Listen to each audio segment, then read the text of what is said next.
પહેલામાં જોઈ શકો છો જે ડાયાગ્રામ છે તે રિવોલ્યુશન એન્ડ ક્વાર્ટરનો છે.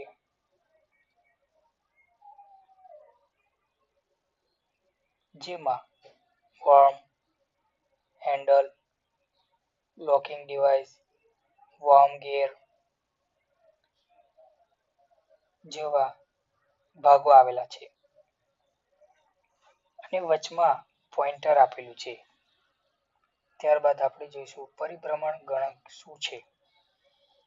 પરિભ્રમણ ગણક એ એક યાંત્રિક વિદ્યુત ઉપકરણ છે જે સ્પાર્ક ચક્ર અથવા મોટરના પરિભ્રમણો રિવોલ્યુશનની ગણતરી કરે છે. તે સામાન્ય રીતે સ્પીડ, અંતર અથવા ઉત્પાદનની માત્રા માપવા માટે વપરાય છે. પરિભ્રમણ ગણકના પ્રકારો: મિકેનિકલ ગણક ગિયર અને ડાયલ દ્વારા ગણતરી કરે છે. ઇલેક્ટ્રોમિકેનિકલ ગણક તે વિદ્યુત પલ્સથી ગિયર ચલાવે છે. ત્રીજા નંબરમાં ડિજિટલ ગણક સેન્સર દ્વારા પલ્સ ગણતરી કરી ડિજિટલ ડિસ્પ્લે પર પરિમાણ બતાવે છે. ત્યારબાદ જોઈશું કાર્યપ્રણાલી. દરેક પરિભ્રમણ સમયે સેન્સર કે સ્વિચ એક પલ્સ સિગ્નલ ઉત્પન્ન કરે છે. ત્યારબાદ આ પલ્સ ગણક સર્કિટમાં મોકલે છે. કુલ પલ્સની સંખ્યા કુલ પરિભ્રમણોની સંખ્યા.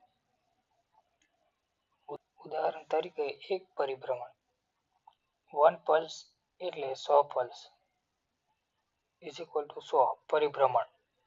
ઉદાહરણના ક્ષેત્રો: મોટર અને ટર્બાઇનની સ્પીડ માપવા માટે તેનો ઉપયોગ થાય છે. ઉદ્યોગોમાં ઉત્પાદન ગણતરી માટે વાહનના સ્પીડોમીટર અને ઓડોમીટરમાં તેનો ઉપયોગ થાય છે. લીથ મશીન અને અન્ય મશીન ટૂલ્સમાં તેનો ઉપયોગ થાય છે. પેકેજિંગ અને પ્રિન્ટિંગ મશીનોમાં પણ ઉપયોગ થાય છે.